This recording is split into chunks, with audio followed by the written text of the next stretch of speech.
அனைவருக்கும் வணக்கம். ஹிந்து செய்தித்தாள்ல இருக்கிற முக்கியமான நியூஸ் தான் பார்க்க இருக்கிறோம். தலைப்பு செய்தியா பாருங்க.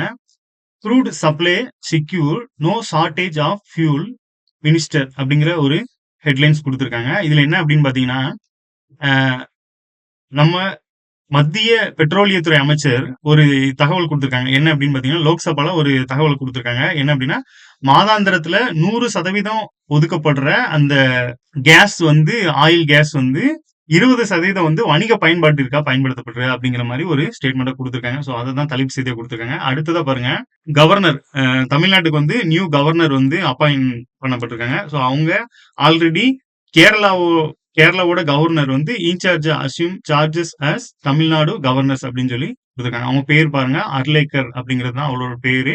So Kerala governor Rajendra Vishwanath Arlekar who was appointed by President Draupadi Murmu to discharge the function of Governor of Tamil Nadu assumed his office on Thursday அப்படின்னு சொல்லி கொடுத்திருக்காங்க. ஸோ புதிய கவர்னர் பதவி ஏற்றிருக்காங்க. ஸோ அந்த செய்தியை தான் கொடுத்திருக்காங்க. அடுத்ததா பாருங்க, யுனைடெட் நேஷன்ஸ்ல வந்து ஒரு ரெசல்யூஷன் பாஸ் பண்ணியிருக்காங்க. So India co sponsor UN resolution condemning Iran அப்படிங்கிற மாதிரி ஈரானுக்கு எதிராக ஒரு கண்டன தீர்மானம் ஒண்ண யூஎன் வந்து ரெசல்யூஷன் பாஸ் பண்ணியிருக்காங்க. ஸோ அதை பத்தி ஒரு ஆர்டிகல் வந்து உள்ள கொடுத்துருக்காங்க. பேஜ் நம்பர் 13ல இருக்கு. ஸோ ஹெட்லைன்ல ஷார்ட் ஃபார்மா ஒரு நியூஸ் கொடுத்துருக்காங்க. அடுத்ததா பாருங்க, new supreme leader of Iran vows to keep strait of Hormuz shut அப்படிங்கிற ஒரு நியூஸ்.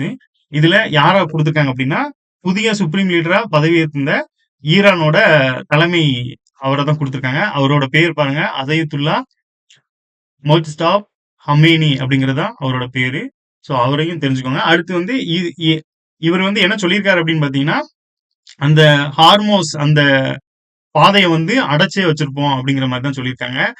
ஸோ அந்த ஹார்மோஸ் அப்படிங்கிறது 20% ஆயில் போக்குவரத்து வந்து அந்த நீரிணையில தான் நடக்குது அப்படிங்கிற ஒரு செய்தி இருக்குது. ஸோ அதை வந்து நாங்க ஸ்டாப் பண்ணி தான் வச்சிருக்கோம் அப்படிங்கிற விஷயத்தை தான் இந்த செய்தி மூலமா சொல்ல வந்திருக்காங்க. ஸோ அதன் மூலமா இந்தியாவை பொறுத்தளவுல இந்தியாவோட வெளியுறவுத்துறை அமைச்சர் வந்து அந்த நாட்டோட ஈரானோட வெளியுறவுத்துறை அமைச்சர்கிட்ட பேசி நேற்றைக்கு பாத்தீங்க அப்படின்னா முதல் முறையா ஒரு கப்பல் வந்து இந்த பிரச்சனைக்கு அப்புறமாட்டி முதல் முறையா ஒரு கப்பல் வந்து மும்பை வந்தடைஞ்சிருக்கும். ஸோ அந்த நியூஸும் இருக்கு. ஸோ இந்த மாதிரி நியூஸ் கொடுத்துருக்காங்க. வாங்க ஒவ்வொரு நியூஸா பார்த்துடலாம். ஃபர்ஸ்ட் பாருங்க, இந்த கவர்னரோட அப்பாயின்மெண்ட் பத்தி கொடுத்துருக்காங்க. Rajendra Vishwanath Arlekar assumes charge as TN governor அப்படிங்கிற ஒரு இது. இவருக்கு யாரு பதவி பிரமாணம் பண்ணி வச்சிருக்காங்க அப்படின்னு பாத்தீங்கன்னா, chief justice of the Madras high court Susrut Arvind Dharmadhikari administrated the oath of office to him mister Arlekar அப்படிங்கிற நியூஸ். ஸோ இதுக்கான ஆர்டிகல் என்ன அப்படின்னு பாத்தீங்கன்னா, ஆர்டிகல் 153ல ஒரு ஸ்டேட்டுக்கு வந்து ஒரு கவர்னர் இருக்கணும் அப்படிங்கிற ஒரு இது இருக்கும். ஸோ அதன்படி பாத்தீங்க அப்படின்னா, ஒரு ஸ்டேட்டுக்கு ஒரு கவர்னர் இருப்பாங்க. ஆனா அடிஷனல் சார்ஜ் அப்படிங்கிறது 1956 ஸோ 7வது அமெண்ட்மெண்ட் படி 7th அமெண்ட்மெண்ட் படி 1956ல தான் இந்த இதை கொண்டு வந்திருப்பாங்க. அதாவது 2 அல்லது அதுக்கு மேற்பட்ட மாநிலங்களில் ஆளுநராக செயல்பட இது வந்து அனுமதிக்கிறது அப்படிங்கிறது. 153 படி ஒரு ஸ்டேட்டுக்கு ஒரு கவர்னர் இருக்கணும் அப்படிங்கிற ஒரு இதை சொல்லுது. ஆனா 7th அமெண்ட்மெண்ட் படி ஒரு ஆளுநர் வந்து கூடுதல் பொறுப்பாகவும் வைக்கலாம் அப்படிங்கிற ஒரு விஷயத்த சொல்ல வருது. ஸோ இது வந்து எக்ஸாம் பாயிண்ட் ஆஃப் வியூல தெரிஞ்சுக்கோங்க. அடுத்ததா பாருங்க, எவ்ரி எம்பி அதாவது லோக்சபா ஸ்பீக்கர் ஓம் பிர்லா பத்தி ஒரு இது கொடுத்திருக்காங்க. இவங்களுக்கு என்ன அப்படின்னு பாத்தீங்கன்னா, ஒரு statement, every MP can speak but only as per rules அப்படின்னு சொல்லி ஸ்பீக்கர் வந்து பேசியிருக்காங்க. லோக்சபாவோட ஸ்பீக்கர் யாரு அப்படின்னு பாத்தீங்கன்னா ஓம் பிர்லா அவர்கள் இருக்காங்க. தற்போது பாத்தீங்கன்னா அவங்களுக்கு எதிராக நம்பிக்கையில்லா தீர்மானம் சமீபத்தில் கொண்டு வந்தாங்க. அதன்படி வந்து அவங்க அந்த நம்பிக்கையில்லா தீர்மானம் வந்து நேற்றைக்கு விவாதத்தின் அடிப்படையில குரல் வாக்கெடுப்பு மூலமா அது முறியடிக்கப்பட்டிருக்கும். ஸோ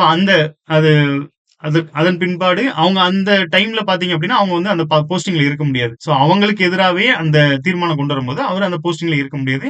ஸோ அதன் பின்பு நேற்றைக்கு அவங்க வந்து அவங்க தலைவரா பதவி ஏற்றிருந்திருப்பாங்க, ஸ்பீக்கரா வந்து சபாநாயகரா பதவி ஏற்றிருந்திருப்பாங்க. ஸோ அதன்படி அவங்க ஒரு ஸ்டேட்மெண்ட் கொடுத்திருக்காங்க. என்ன அப்படின்னு பாத்தீங்கன்னா, every MP can speak but only as per rules அப்படிங்கிற ஒரு விஷயத்த சொல்லியிருக்காங்க. ஸோ அதையும் நியூஸா கொடுத்திருக்காங்க. தற்போதைய ஸ்பீக்கர் யாரு அப்படின்னு பாத்தீங்கன்னா ஓம் பிர்லா அவர்கள் அப்படிங்கிறதையும் தெரிஞ்சுக்கோங்க. அடுத்ததா பாருங்க, இந்த யுனைடெட் நேஷன்ஸோட செக்யூரிட்டி கவுன்சில் கொண்டு வந்த அந்த India co sponsor resolution passed by United Nation Security Council against Iran அப்படிங்கிற ஒரு நியூஸ். இதுல முக்கியமா பார்க்க வேண்டியது என்ன அப்படின்னு பாத்தீங்கன்னா, இந்த செக்யூரிட்டி கவுன்சிலை பொறுத்தளவுல பெர்மனன்ட் பெர்மனன்ட் மெம்பர் அண்ட் நான் பெர்மனன்ட் மெம்பர்னு சொல்லி ஒரு 2 பார்ட்டா இருக்கும். ஸோ யுனைடெட் நேஷன்ஸால அங்கீகரிக்கப்பட்ட நாடுகள் அப்படின்னு பார்த்தோம்னா 190க்கும் மேற்பட்ட நாடுகள் இருக்கு. அந்த வகையில இதுல செக்யூரிட்டி கவுன்சில்ல அந்த 5 பெர்மனன்ட் நாடுகள் எதெல்லாம் அப்படின்னு பாத்தீங்கன்னா, பெர்மனன்ட் கண்ட்ரிஸ்ன்னு சொல்லி P5ன்னு சொல்லுவாங்க. அந்த பெர்மனன்ட் கண்ட்ரிஸையே P5ன்னு சொல்லுவாங்க. எதெல்லாம் அப்படின்னு பாத்தீங்கன்னா, China, France, Russia, United Kingdom, United States. So இதுதான் வந்து அந்த செக்யூரிட்டி கவுன்சில் இருக்க பெர்மனன்ட் 5 கண்ட்ரிஸ். ஸோ இவங்களுக்கு தான் வந்து பாத்தீங்கன்னா வீட்டோ அதிகாரம் எல்லாமே இருக்கும்.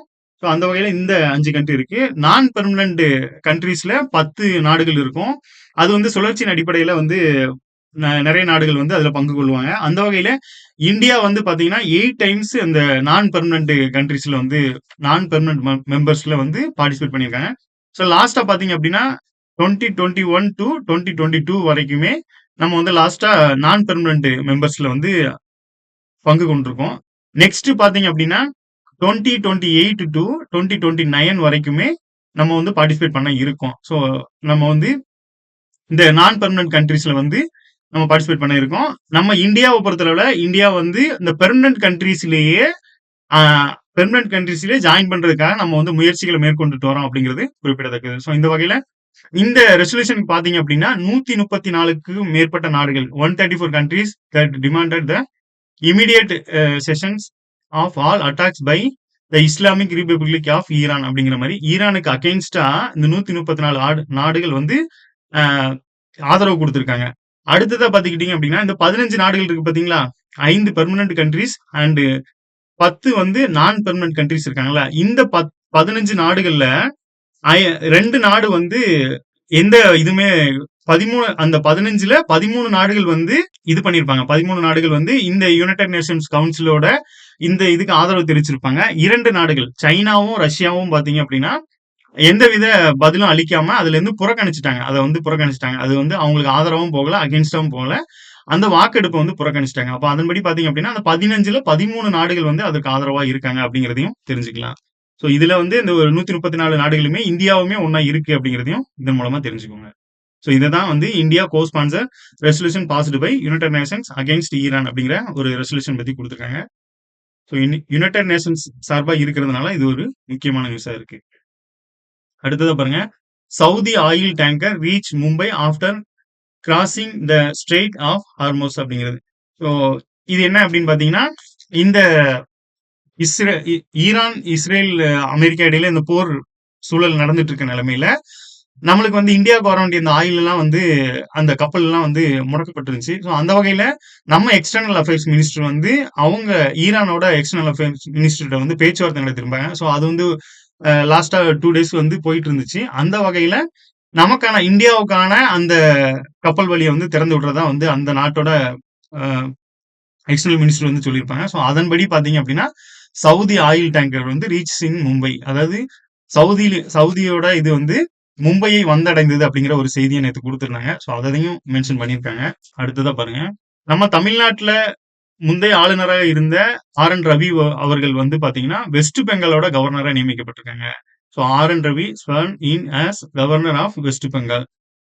ஸோ வெஸ்ட் பெங்காலோட கவர்னர் தற்போது யாரு அப்படின்னு பாத்தீங்கன்னா ஆர்.என். ரவி அவர்கள் அப்படிங்கிறதையும் தெரிஞ்சுக்கோங்க. நன்றி. மீண்டும் அடுத்த வீடியோல சந்திப்போம்.